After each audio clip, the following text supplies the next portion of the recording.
Hi, friends. I'm Camila, and this is episode 14 of the Rugged Angel podcast.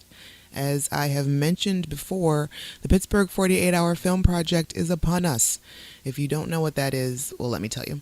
The 48-hour film project is a timed film competition. Now, what happens is it goes on in over 150 cities worldwide, and I am Pittsburgh's producer. So what happens is you sign up a team of filmmakers online beforehand, and on the weekend assigned to your city, you guys get together and are assigned a line of dialogue, a prop, a character, and a genre, and you have 48 hours to make a 4 to 7 minute film. Now, this is happening in Pittsburgh on July 10th weekend. There's still time for you to sign up. You can go to 48hourfilm.com/Pittsburgh to register your team. You can also go to our Facebook page, the Pittsburgh 48-Hour Film Project, to find out about upcoming events information. If you don't want to make a film, you can still come watch the films because we'll be screening them at the Hollywood Theater in Dormont. And if you live in Pittsburgh or have been here, you more than likely know how cool that theater is. So we're super excited about that. And because it is taking up so much of my time to make this happen for you lovely people, I have decided to dedicate the next few episodes of the Rugged Angel podcast to women who have participated in the 48-hour film project. So this is the Rugged Angel podcast, the Pittsburgh 48-hour film project edition. Yay! So this week I talked to Amanda Heimberg from Team Blind Tiger Films. So I think it's going to be super cool for you guys to listen and get an insider's perspective on how things go down when you're on the other side, when you're making your film in that furied 48 hours. Amanda is a law clerk by day and a filmmaker by night. She has participated in 3 48-hour film projects, and she plans on coming back for more this year. So I'm super excited about that. We haven't burnt her out yet, so that's real cool. She picked up a few new skills since she's been participating. She found out that she not only enjoys being in front of the camera, but she also enjoys being behind the camera. So hopefully this will get some new projects rustled around in her brain, and we'll be hearing about some new things that Amanda has worked on, written, directed, or what have you. So yeah, that's what you guys are in for. Please make sure to check me out on Facebook at Rugged Angel Productions, also on Twitter, _Rugged Angel, and also, Pittsburgh 48-Hour Film Project on Twitter is Pittsburgh 48HFP, or Pittsburgh 48-Hour Film Project on Facebook. Also, the podcasts can all be found on SoundCloud and iTunes. Please rate and review and subscribe and follow and like and just keep in touch, because I want to hear from you, and I want to be able to interact. That'll be really cool. Also, if you are a female who has participated in the 48-hour film project, please send me an email. Let me know. Get in touch with me on at ruggedangel.com. Also, there's so many ways, but I want to talk to you. So let me know if you have any interest of coming on the show. Words of wisdom. An essential aspect of creativity is not being afraid to fail.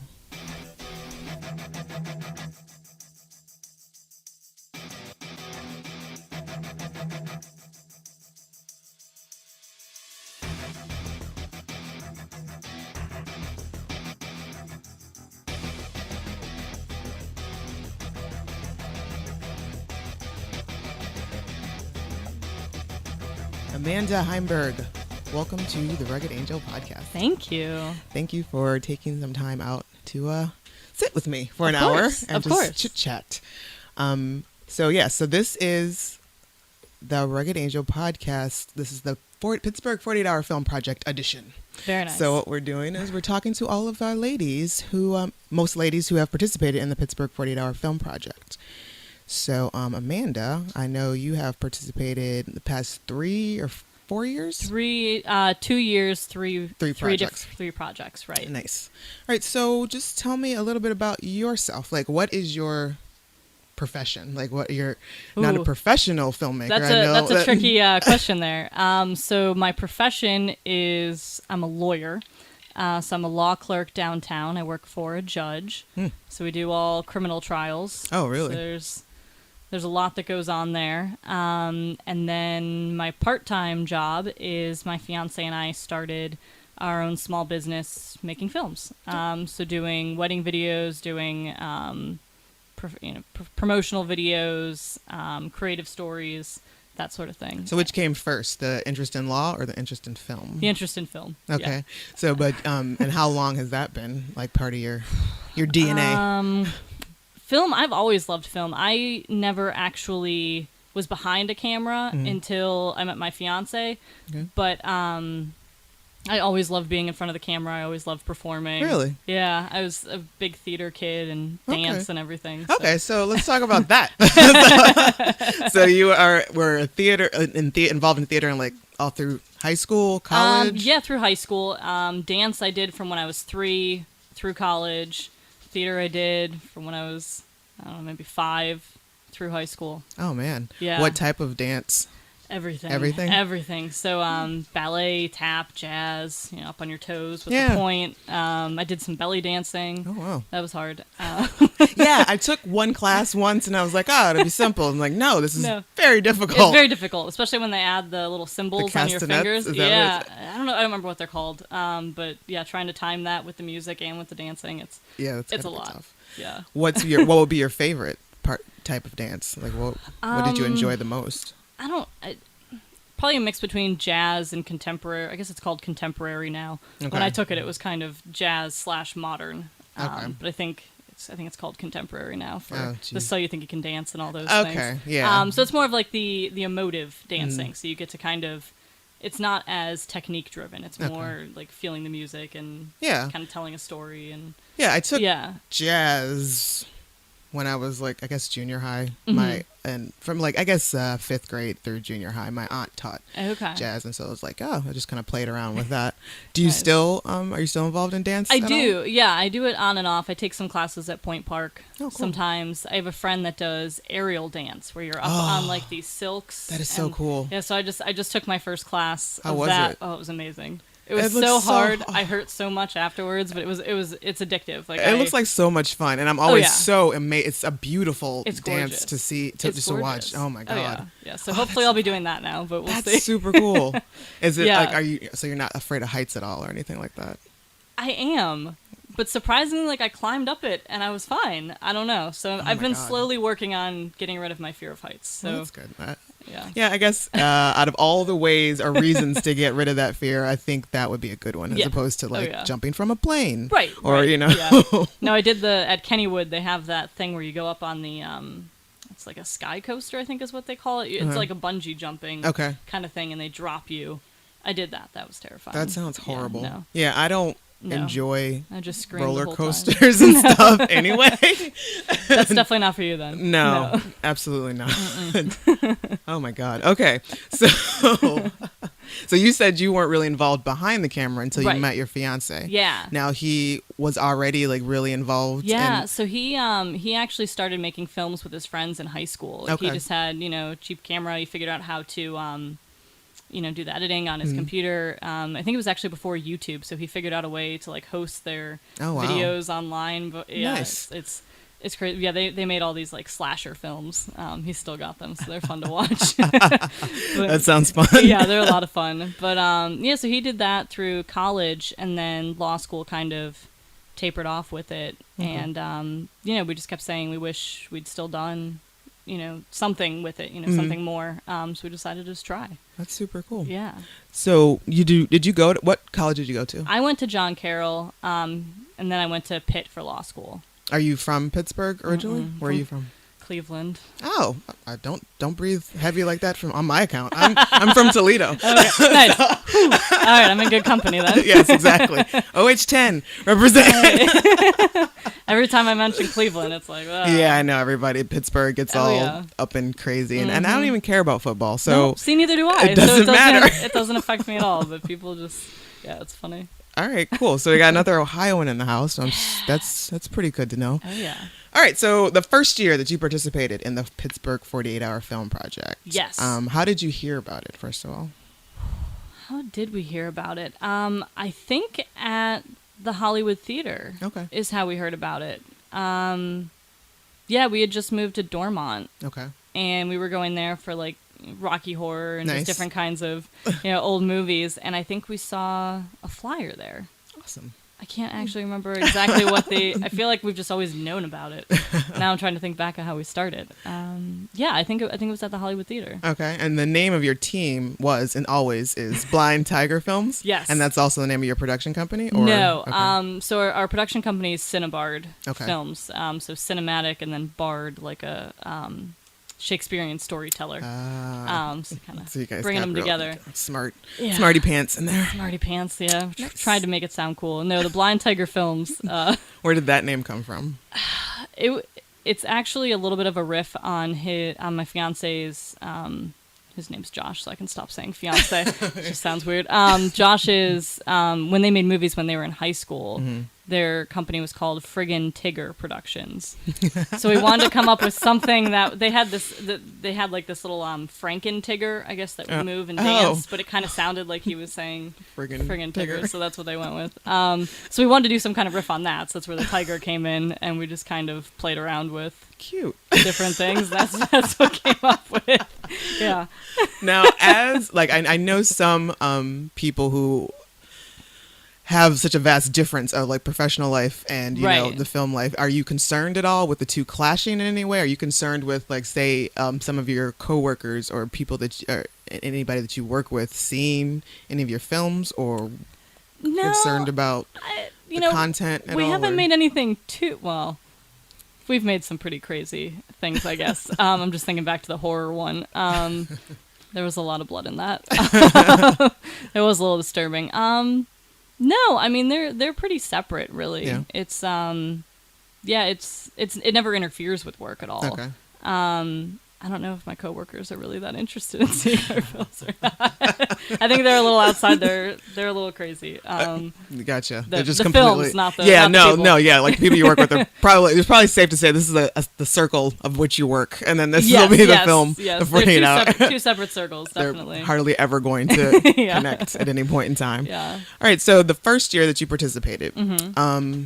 What was your role in everything? So my role, I was an actress in it. So I was one of the main characters, I would say. Okay. I helped with the writing. I helped with all the lighting, and I actually electrocuted myself while doing that. Had the thing plugged in, and it tipped over. Somebody like knocked into it, and it fell. And I went to pick it up, and the light bulb had broken, and I grabbed it by the circuitry. Oh my God! It was still plugged in, so yeah, don't do that. Just went up my arm and back out. I was oh my God! Okay. But I'm sure you're awake for the next. I was definitely for awake. The rest of the shoot. I was in charge of lighting. So they have dangerous lighting. That job has been revoked from you. Yeah, pretty much. We have a nice LED light now. It's much better than the light bulbs. It's much safer. So lighting, writing, acting. I don't think we had any too crazy. Josh's cousin does like special effects makeup. Okay. So she did a little bit for that. I don't think I did any because I do that sometimes for some of our other projects, but I don't think I've done any for any of the 48 hours. And I wasn't behind the camera on that one. Okay. Yeah, that was all Josh. Okay. So what do you tell me about that first year? Like what?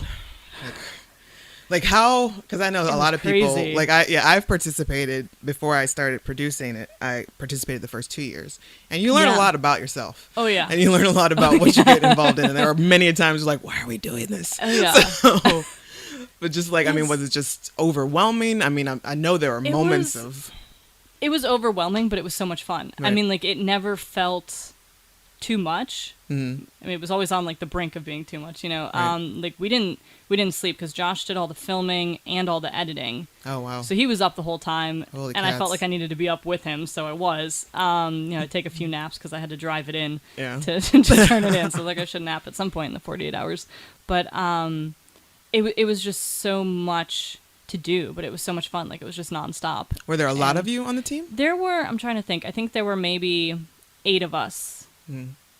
Maybe a little bit less, but between like 5 and 8 of us on the team that year. It wasn't too many people. Yeah, that's a good number. Yeah, it was a good number. We got to film at a bar close by, which was fun. But yeah, it was a crazy weekend, but it was addictive. Like, we actually ended up we made a little short film in October that year. Mm-hmm. The 48-hour horror film project had not been going on yet. Okay, so you guys just decided. We just decided, we're like, this was fun. We all got together. We made a movie in 48 hours. We could do this again. Nice. So we were like, well, let's make up our own. So we did that in October, and that one was crazy. That one it was a horror movie, so I did full zombie makeup for me and one of the other actors, and like I made a pretend intestines to be eating. It was a lot of prep work that needed more than 48 hours, but we did it in that time. So yeah, it was I don't know, it was just something about, we were actually able to get everybody together. Nice. Yeah. Have you been working with the same group of people? Yeah, it's pretty much the same group of people. There's a few people that get added in, there's a few people that are busy,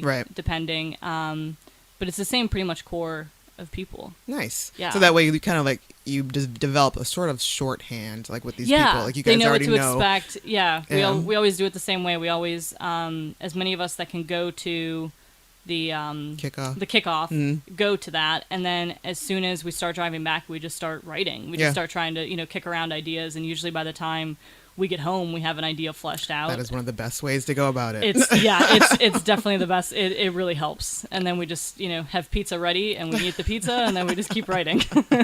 Now, what my experience, and I've heard a lot of people do the same way, is that mostly your writing is on Friday night, then you shoot all day Saturday, and then Sunday it's editing. Yeah, that's pretty much how it worked the first 2 years. So for the 2013 and 2014, the big 48 hours. The horror one, we actually started filming Friday night. Oh, really? And we liked that. It kind of got us a little bit of momentum. We knew that we had a little bit of the film under our belt already by the time we woke up on Saturday. That's very helpful. Yeah, it actually was pretty good. We were filming inside, so it was easy enough to do that. Take some of the pressure off. Right.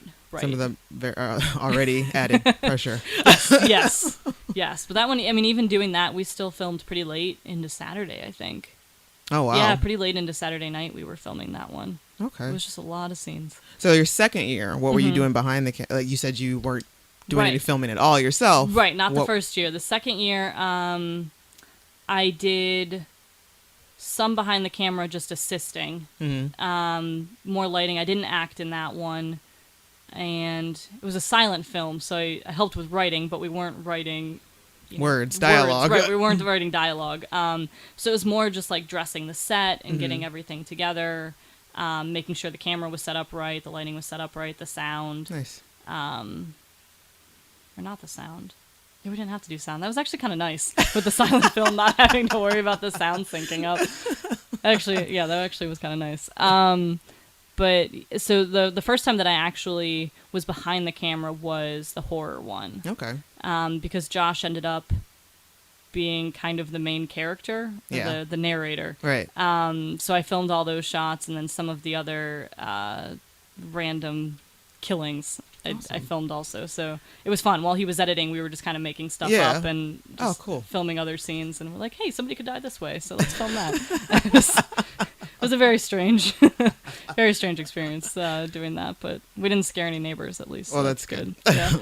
Which aspect do you like more? Like, do you prefer to be in front of the camera, or do you? I love being in front of the camera. Yeah. I really do. I was actually a little sad in 2014 when I wasn't one of the people in the movie. I was like, oh, that's a little sad. But it's so much fun being behind it too, and just kind of being able to see it all come together. And we've done a pretty good job, I think, with. It's not really casting, but casting the people that are best for those parts. Right. So I mean, there wasn't a place for me in that one, and that was fine. But I do actually really like the acting. I'm a little bit of a ham sometimes, which is I'm usually pretty shy, so it's kind of an odd. That thing. is a little bit. When I get in front of the camera, I'm like hamming it up. So just like normal every day, you're just like the quiet and reserved. But as soon as you put a camera on or on a stage, then it's just game on. Exactly. I'm still waiting for us to be able to work in some kind of choreography, some kind of dancing. Maybe you'll get a musical. I keep hoping for that, and everybody else gets mad at me when I say that. I'm like, but musical would be fun. It'd be so much fun. But I don't know. But I did actually really like the filming when we did the last one. That was a lot of fun, just kind of doing. Have you had any formal training in filmmaking at all? No. Really? So it's no all formal, just picking it all up as you go. Yeah. That's just good deal. Yeah. So do you learning by experience? I yeah. guess. Yeah. And that's one of the best ways to do it, because I mean it's really more people. I learn better doing, right? As opposed to like somebody reading a book or somebody telling me. I can read it however many times, and I'm gonna take notes, but I'm not gonna remember it until I actually do it. Right. So, yeah.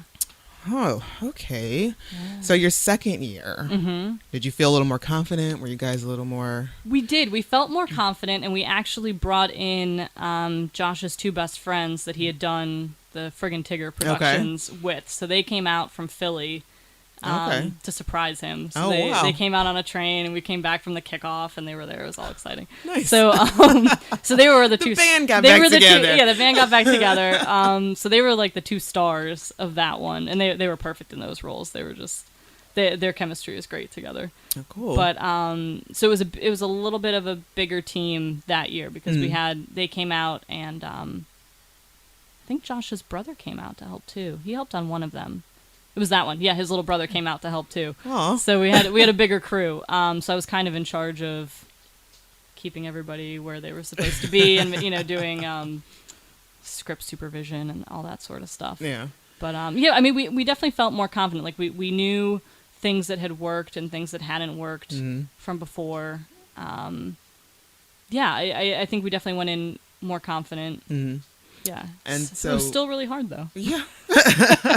It wasn't any easier. It was just still difficult. So far you've had what genre? What was your first year? Our first year was Mistaken Identity. Okay. Our second year was silent film. And then you did and then the horror one, I forget what we had gotten, maybe science fiction, and we put it back and we got B movie. Okay. Yeah, all right, I remember that. Yeah. One. Okay. And so they've been fun. Yeah. Is there anything that you absolutely don't want to get? Or are you just... are you guys we always talk about it beforehand, because we always try and think about, okay, what would we get that we would have to put back? Right. And really, we like more of the kind of narrower genres. Like, if you get something like comedy, it's almost like the slate is too blank. Like, there's just so many different directions to go. It's kind of nice, like with the Mistaken Identity and with the silent film, you kind of had a path to go on a little bit. Yeah. It limits you. Yeah, and it can be funny, I think that helps. But still, right, you've got can still be yeah, exactly. So you can kind of definite pinpoint. You can pull in different elements. Yeah. So like the silent film, like we tried to think about, because silent film a lot of times is like Charlie Chaplin kind of thing, but we tried to do something where like there was a reason why he couldn't hear, why there was silence. So we kind of we definitely like the narrower genres. Yeah. Because they just help with kind of figuring out what you want to do. And yeah, I don't know if there's one that we wouldn't do. Yeah, because you've already said that musical you'd be happy with. I'd be happy with it. I don't think anybody else on my team would be happy with musical. I would. Yeah, even like period piece. I'm trying to think. I was looking at some of the genres recently. Yeah, I don't think there were any. Coming of age story might be hard. Might be, but that's that's another one that's kind of broad. Yeah, still, it is. Because I mean, there are so many movies that are out that are considered coming of age telling. Like, oh, right. Okay, I just kind of thought it wasn't coming. Yeah, yeah, exactly. No, I think. I think they're all fun. Yeah, it's fun to see the different. Do you write a lot on your off time, or just? Yeah. I write like short stories just for fun. I just started taking a screenwriting class at Pittsburgh Filmmakers. Nice. It's a lot of fun, so I'm hoping that'll come in handy. I'll be like, no, guys, we got to do it in this format. This is the format we have to do it in. So hopefully they don't get too annoyed with me about that. But yeah, no, it's I do like writing a lot. I've always been a big reader. Okay. So what are some of your favorite genres or authors? Well, Harry Potter's my all-time favorite. I'm a big Harry Potter nerd. Are you now? Yes. I know it's not like high literature, but it's fine. I mean, I totally enjoyed the Hunger Games. Oh, there you go. See? Yeah. See, that works. Yeah, Harry Potter, I'm a big fan of George Orwell. 1984 I've read a million times. Oh, wow. Vonnegut, Polonic, kind of odd things. I like historical fiction too. Oh yeah? Yeah. Huh. So what is the series that are happening now? It's like Pride and Prejudice, but with zombies? Oh, or something? I couldn't read that. So I haven't. Yeah, so I like reading. I don't like Jane Austen. Okay. I know that's terrible. I've tried to read her before, and I just can't. It's not my thing either. No, and then I picked up that. I think it was Pride and Prejudice and Zombies that I picked up, and it was still too much Jane Austen. I was like, no, this is still like I'm reading just Pride and Prejudice. Yeah. And occasionally there's a zombie. Like, no, still not for me. No, I've never gotten into that at all. I think I feel like I had to have read something for in high school or something. I'm sure I did. But like, yeah, it just never stuck. I have no interest in watching any of the movies. It's just not my thing. No. Sorry, feminism. I don't know. I can respect them. People like them. Right. That's good. That's your thing. Awesome. I don't need to read it. But I'm okay. Yeah, I'm good without it. So do you guys get to film anything of your own, like besides the one time? Because I know that you do more corporate things and weddings and you know things like that. Is there anything you're working on that's just a story, a narrative for yourselves, or? We still have one in the works that he started with his two best friends. So I guess it's technically a friggin' Tigger production, but it's sort of an end of the world thing. Oh, really? And there's time traveling and. Oh, jeez. It's fun. It's gotten the back burner a little bit, but there's some pretty cool special effects in it. Josh loves doing the Adobe After Effects and all those things. Have you gotten into editing yet? Editing, yes. Special effects editing, no. Okay. So I can put things together. That's simple editing, color correction, that sort of thing. Okay. But actual like making people disappear or creating portals for people to jump through, like I'm not quite there yet. You'll get there. Yet. I will. I just gotta keep doing it. Yeah, I mean we try to do things on our own when we can, but it's hard. There's only so much time. So that's why we love the 48 hour though, because it kind of forces us to do it in a weekend. You have exactly 48 hours to get it done. It is perfect. It is absolutely perfect. Yeah, that is like actually one of the better things about it, because the creative type, they need a deadline. Like seriously. Oh yeah. Because it's just like, there are many of ideas and projects I've had floating around in notebooks in my head. I'll start it and just never get done. Like, if I'm the only person I have to answer to, then more than likely it's not going to happen. Exactly. So yeah, like a lot of you, that's what a lot of filmmakers need and they like about the 48 is that you know you've got 48 hours to do it. Yes. Now luckily you guys have always turned in a film on time. We have. And, we haven't always adhered to the elements perfectly, but we do always get it in on time. Yes, and so kudos to you for that. We've had the computer crash before. We've had it stuck at 99% rendering for like an hour before. Oh. One year there was a terrible thunderstorm going on. So every year it's tested. It's questionable. It's like, are we actually going to get this in on time? We give ourselves so much extra time. Yeah. But yeah, it still always feels down to the wire. What are some of the things you guys do to prep for like before the 48? Before knowing that there's not a lot, right? But So like we mentally at least we figure out who's going to be on our team. So we have a much smaller group this year, but we still have the same core people, including our composer, who's awesome, and yeah, he's really helpful. Have you always worked with the composer? Yes. Yeah, he's done the music for all of ours. Yeah, he's great. But so we figure out who's going to be on our team. Usually our apartment's the headquarters for filming or for getting everything together. So base camp. Yeah. So I set up base camp. I'll get some lunch meat and bread and chips and stuff. I'm like, here's your lunches. Easily to grab, assemble. Exactly. Yeah, so we get that together. We'll look at the genres just to see if there's one that we know for sure would just be terrible, so that we know to put it back. Put it back immediately. Right. What else do we do to prepare? Make sure we don't have anything going on that weekend. Right. Do you guys end up, like, does everybody just kind of camp out and sleep or in shifts during the weekend at one spot, or like, I'm going home. I'll see you guys later. People usually go home. The people that come in and visit, his cousin that's done it with us before, she won't be there this year. She's done all of our special effects makeup for the past few. She would travel in from West Virginia, so she would stay with us. And when his brother comes in, he stays with us. Right. His best friends, when they came in, they stay with us. But our friends that are in town would go home at night. Right. So they'd stay I mean, they'd stay really late Friday night, get everything prepared, and then we kind of assign tasks to everyone. Like, right. You go find these things, you go make these things, get this together, and then we regroup at some time in the morning and go from there. But yeah, people pretty much, if they're not actually staying with us to begin with, right, they go home. Gotcha. They go home at night. And Josh does not sleep. There's a lot of Code Red. So do you guys? A lot of Mountain Dew Code Red. Code Red Mountain Dew. We would like you to sponsor. Yes, a lot of that and a lot of coffee. So like at Monday, I'm guessing you guys take off work and are just sleeping all day. No. Seriously, you guys go into work? We just crash at 6 p.m. on Holy Sunday. Cats.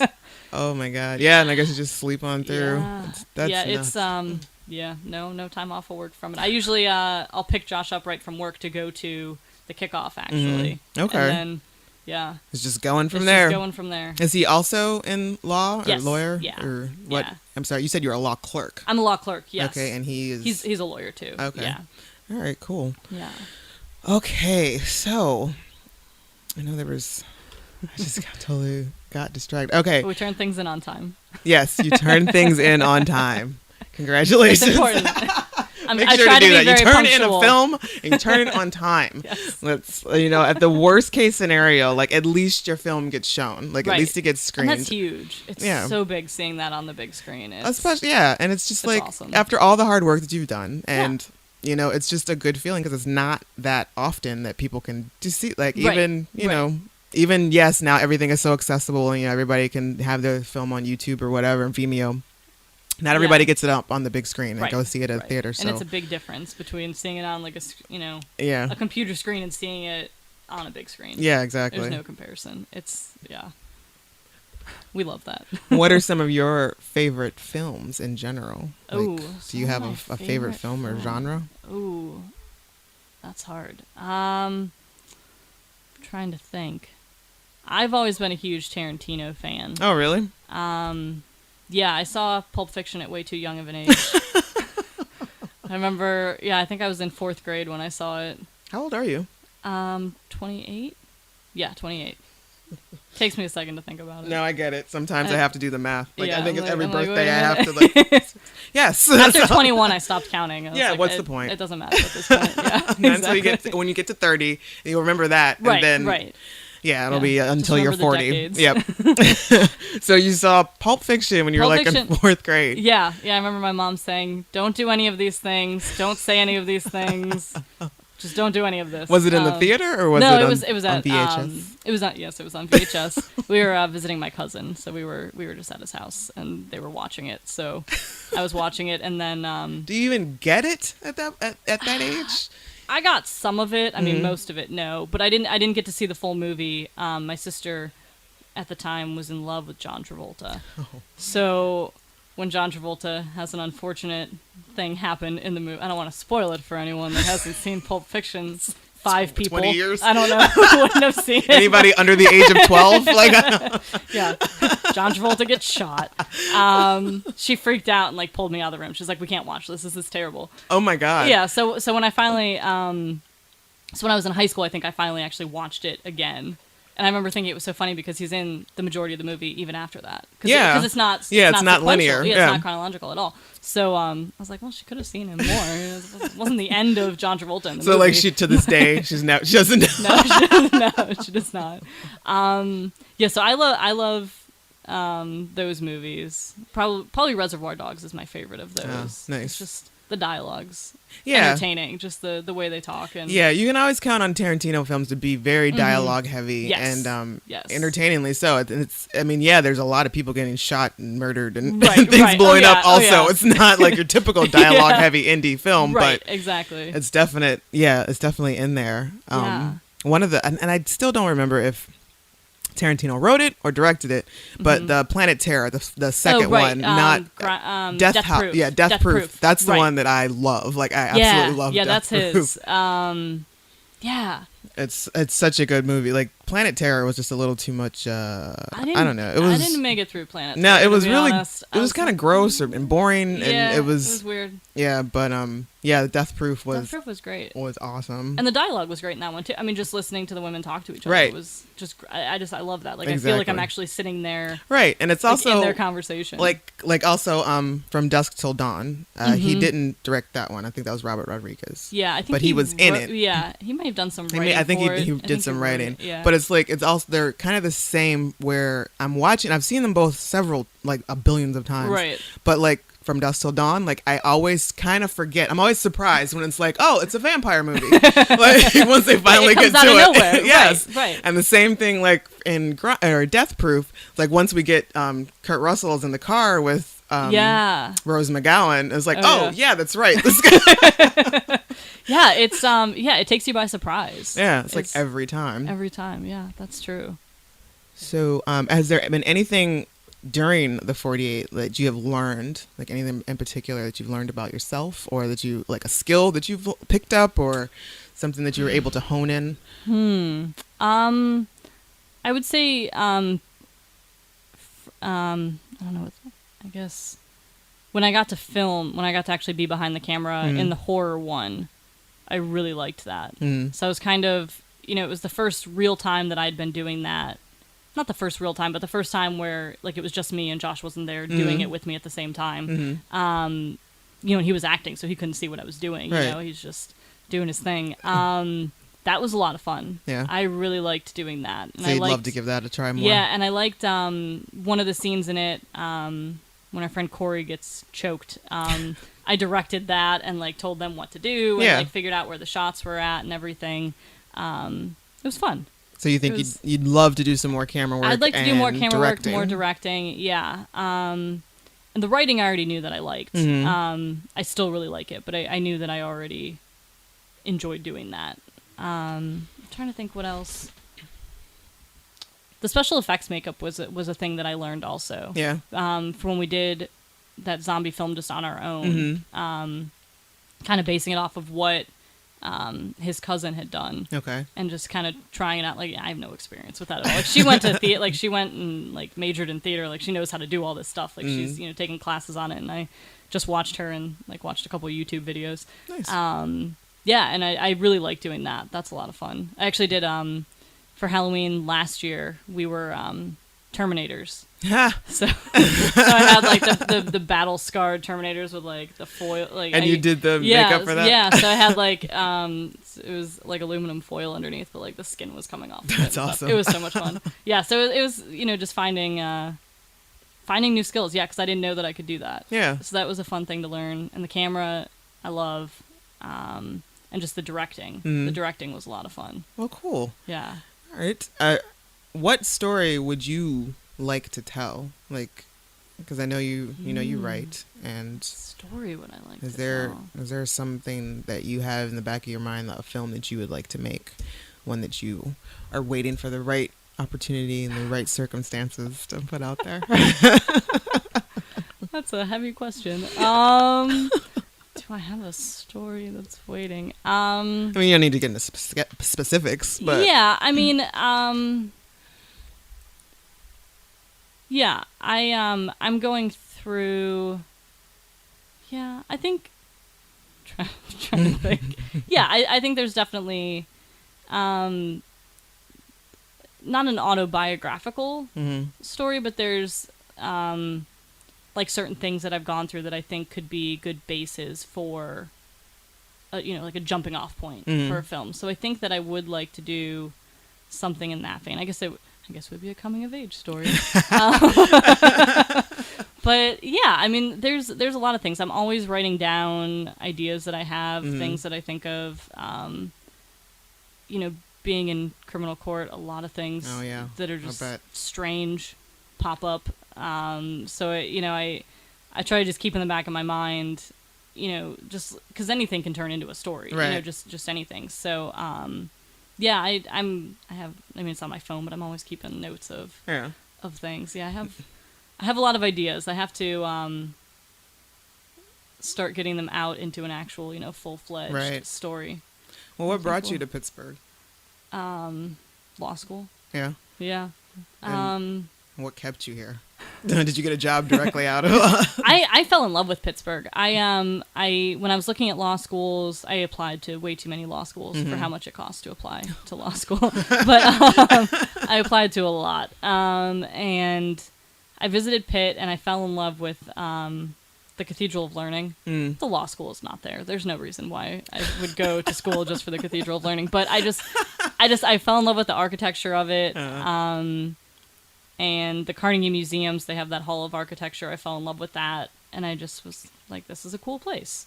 So I came for law school, and I loved it. I love all the neighborhoods. I love being able to walk everywhere. Like I can, wherever I'm living, I can always walk to a bar, a grocery store, a movie theater. Right. You live in Dormont now? I live in Dormont now, yeah, and I lived in Squirrel Hill before, and Shady Side while I was in law school. But, I love Pittsburgh. Yeah, I never even thought about going back to Cleveland. Really? Yeah. Well, I mean, the food is good in Cleveland. Like, I'm Michael Simon, but, I don't know. I fell in love. No, because I didn't have a job right after law school. Okay. But no, I just loved Pittsburgh. Yeah, I never thought about leaving. You're like an onion, Amanda. You are very layered. Like, just listening to you. I hope it's not that I smell. Just talking to you. Like, you have so many random and different interests. Just like listening to you talk about, how architecture is like how much you've fallen in love with that. And then there's, we dressed up like Terminators. Yeah. I love Halloween. See? So, I mean, you're a very interesting person. Oh, thank you. And I am enjoying this conversation. Awesome. Me too. So we are going to take a quick break, and we're going to come back with your top 5. And then I'm also going to ask you a random question out of this book. Oh, man. 4,000 questions for getting to know anyone and everyone. So I'm just going to pick one of these puppies out of here. I'll try to prepare myself.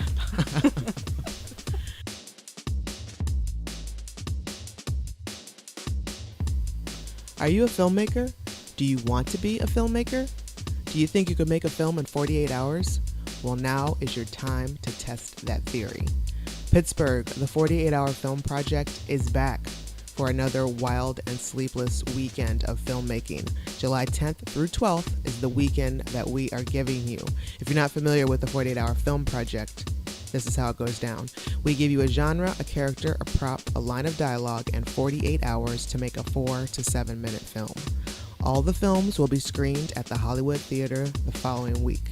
And we choose the best film of Pittsburgh, and that best film of Pittsburgh goes on to compete against all the other cities. Yes, this competition goes on in over 200 cities worldwide.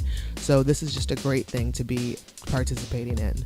Not only do you get to flex your filmmaking chops, but it's a good chance for your film to be seen by friends, family, and adoring fans. So, if you're interested in signing up, go to 48hourfilm.com/Pittsburgh. If you're not in Pittsburgh or near Pittsburgh, you should probably check the website to see if there's one near you, because there probably is one. So just go to 48hourfilm.com/Pittsburgh. You can also check us out on Facebook at Pittsburgh 48 Hour Film Project, and we're also on Twitter at Pittsburgh 48HAFP. The Pittsburgh 48-Hour Film Project is sponsored by Chatham University, The Hardware Store, Pittsburgh Film Office, and Rugged Angel Productions. So once again, go to 48hourfilm.com/Pittsburgh, sign up your team, and get ready to make some movie magic. Okay, we are back. And I was ill-prepared with providing Amanda with her top 5 list beforehand, but she has managed to scrounge something together. Well, don't judge me too much on it. And I usually answer these top 5s as well, so I had to scavenge up my own list here. So you go first, and maybe I'll copy a couple of yours. Okay, sounds good. So my top 5 favorite things you love about filmmaking. Okay. Well, first, I love telling stories. So like I mentioned, I like reading, I like writing, I love film. So just being able to tell a story with the camera is a lot of fun. Just kind of figuring out and I guess to go along with that, my second thing is creating characters. So being able to create these fun characters that have to deal with just odd situations or, something happening or just, some kind of conflict, just kind of putting them in the middle of something and them having to deal with it is a lot of fun. And I love acting as one of those characters. That's always a good thing to do. Let me think. Okay, so third, we've always made films with our friends. So even when Josh and I are doing stuff for the business, it's us working together. And then for the 48-hour film project, it's all just our friends. Like we haven't, luckily we haven't had to outsource it all. We have friends that, they have their own unique skills that are just perfect for our team. So like we have a friend who does composing. He's great. And we have friends that are, great actors, friends that have a lot of fun just helping us put everything together. Nice. Just support. And we just have fun doing it. And I think that's part of why, even though it's an insane weekend, it's fun. And we look forward to it every year. I mean, we plan out years in advance. We're like, well, not years, but 1 year in advance. We're always trying to think, I'm like, okay, which weekend is it? Usually the second weekend in July, so we can't have anything going on this weekend. So we always try to plan around it because we love it. And we love being able to get together with all of our friends and make something. Cool. Let's see, fourth. I like when we do crazy effects. So sometimes I'll make up, like I get to work on the sound effects and we'll just kind of make things up. Like we've had to have, I think, squishing things before. So I'll just do like sound effects of me like squeezing grapefruit, like, like cut up grapefruit, just like different like, makeshift sound effect type things to make it work. And like we had to make up intestines and innards for, the horror one because we gutted somebody. That was a lot of fun to put together. It's just doing all the crazy effects are a lot of fun. We've had some people get hit by cars, not actually hit by cars, but I think I remember that was in one of your 48 films. Yeah, we did that in the first one. Yes, and you did that one very well. Yeah, it was. Thank you. It was fun. Yeah, just kind of going crazy with it and just doing, everything. We had the horror one. We had a death by coin, which was a lot of fun. Yes, that was the one where Josh had that colander on his head. Yes, he did. We still have that colander.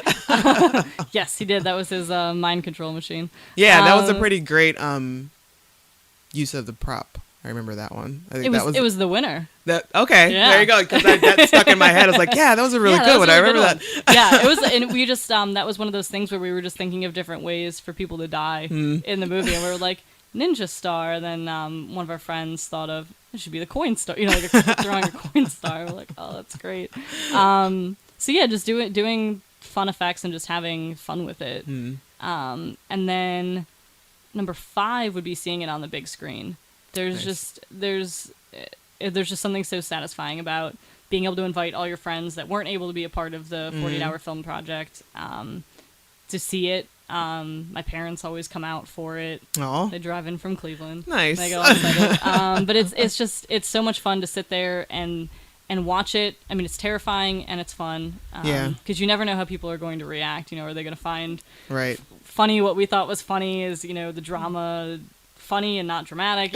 You worry about that. But it's so rewarding to just be there with other people that you don't know who are reacting to it. And, laughing at funny parts or, kind of aghast. No, that's gross thing. It's really, it's really cool to see other people's reactions and just to be able to see it up there. Yeah, so those are my makeshift top 5. Nice. And we did overlap a couple. Oh, awesome. The creating the characters. That was one actually right. It was like right before you said it, I was typing it. I was like, oh, okay. So yes, I definitely enjoy like creating characters, and I just love people in general, like people watching, I get a real kick out of that. Or I can't help it. Yeah, and like even just like picking up people's tics or like the cadence in which they speak and accents. Like I absolutely love that sort of thing. Oh yeah. And so I really dig like being able to like give somebody like character flaws and and all that kind of stuff. Definitely. Editing, that's like my number one love with filmmaking altogether. That's all I wanted to do when I came here to school was I wanted to make movie trailers. Oh, that was awesome. my goal in filmmaking. But I just absolutely love editing. Yeah. And having and showing your film to an audience and having folks get lost in your story. Yeah. Like that's an amazing feeling. I actually got recognized on the train once. Did you? After the first one, because I was in that one and I had and I was wearing like one of my work outfits in the movie, and I think I was actually wearing a pretty similar outfit that day. I was waiting for the train and they were like, "Weren't you in that movie at the 48-hour film?" And I was like, "Oh my god." It was awesome. It was so exciting. And you like reach out and you like sign autographs. You like sign their shirt. I'm like, yeah. Yes, I mean that somebody paid attention to the movie. They got lost in it. Nice. Yeah. That is a good deal. Different ways to tell a story. You can tell. Just being able to, you can tell the same story, but like 8 different ways, and you can tell it funny, you can tell it sad, you can be dramatic about it, you can be like completely bullshit about it, but it's just like there are so many different ways to tell that one story and finding that one. And finally, collaboration, like working with people that you know and trust, and just it is really helpful when you end up with folks that are not necessarily like-minded, because sometimes it's good to have somebody like challenge a couple of your creative thoughts or not, because not everybody's going to have the same feeling, but just it's good to have different personalities and different types of folks in the mix, just to be able to like to draw on different experiences or to bring different skill sets into the mix. Definitely. So yeah, those are my top 5. Nice. All right. Pretty good top 5s. Yeah. I think we did good on short numbers. I think so too. Now your rando question. Uh-oh. All right. Let's see.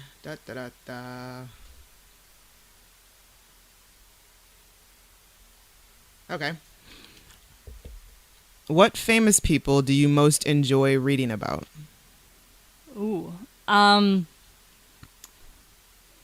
Funny women.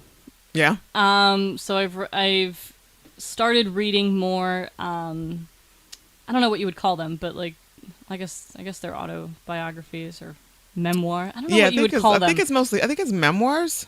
Maybe it's memoirs. I don't know. Or I don't know, collective essays. Yeah, with some of them. Yeah, I'm not sure, but I read I read Tina Fey's Bossy Pants. Bossy Pants. I read Amy Poehler's. I read, and I'm completely blanking on her name right now, and that's Mindy going to bug Kaling? me. Mindy Kaling. I read hers, and there's another one. It was Lena Dunham. No, I didn't read Lena Dunham's. Okay. Yeah, purposefully did not read Lena Dunham. She's not. No, this one was what was the name of it? It was like Science for Her. It was like a satire, like making fun of perceptions of women and how we understand science, and it's written by a comedy actress, I believe, and I can't think of her name right now, and that's gonna bug me. But it was really biting. Like I was like, oh wow. But yeah, it was really interesting. But I've been enjoying reading those and just kind of seeing where these successful, funny women came from. Yeah, no, they're very interesting stories. Yeah. I did read Bossy Pants, and I have Mindy Kaling's. I haven't read it yet. Yeah. But those are also some good ones. Speaking of like the women in science, have you seen like this? I guess there was a hashtag going around on Twitter. Somebody there was some sort of study, some scientific study saying that women shouldn't be allowed in scientific laboratories because they're distracting with all the tears. We're so distracted. I know, with all the tears and sexuality or something, and just like there was a response from all these female scientists, like with these photos of them, like, oh my god, I made it through today without tears, without crying again. Oh my god, it's so glad just dissecting this brain has made me like less distracting or something. But I thought it was hilarious, just like their response to the nonsense. And that's a lot of what that book is. It's kind of just a biting response to the nonsense of how some things are perceived, and it's really crazy. Because I mean, come on, let's. Yeah, I know. And plus, most of them are in hazmats. Like, people are there. Yeah. We're there to do a job. Like, Can we just focus on our job? It's not that hard. It's like, it's not her fault if you are getting turned on, if you can't control your... exactly. Whatever. No. So, no. So where can we find... Are any of your films online, or... Yes. What's your website? So our website is... It's under our production company, Cinebard Films. It's CINEBARD films.com. And we have a Vimeo. And I think most of our creative films are up there too. Okay. So it's a lot of like our business, like the wedding films and the promotional things. But we do have at least the trailers, I know, for all the 48 hours. You guys make trailers for them every year? Yeah. Josh loves that. He loves the editing. Like, he just... Excellent. He loves it. So you guys are on the same page with that. But yeah, he always... so as soon as the movie's done, he's like, all right, let's make the trailer now. Yeah, the trailers are fun. Yeah, I think we've done a trailer for all of them. Awesome. Yeah, so they're all on there at Cinebard Films. You guys on Facebook, Twitter? Yeah, Facebook, Twitter. All Cinebard. All Cinebard Films. Okay. Yeah. Cool. We're looking forward to this year. Yeah, so you guys are getting amped up. You guys all prepped and ready to rock and roll. Yeah, and still got to buy my bread and lunch meat. It's like, we are looking at what, 2, 4, I can't believe 3 it. weeks? I know. Wow. It's coming up fast. This is crazy, man. Yeah, it's really fast. Yeah. So, that is our hour. Aww. That's so sad. I know. That went by fast. I know. Thank you so much. Oh, thank you. I mean, I really enjoyed you. Aww, and it was nice to really get to know you a little bit better. Because, all the onion layers. Yes. Because, I do this and I, recognize you guys and I know you guys by film, but I very rarely get a chance to really talk to anybody and to get to know them. And so this is nice. This is definitely. Well, thank you. Thank you. And until next time. All right.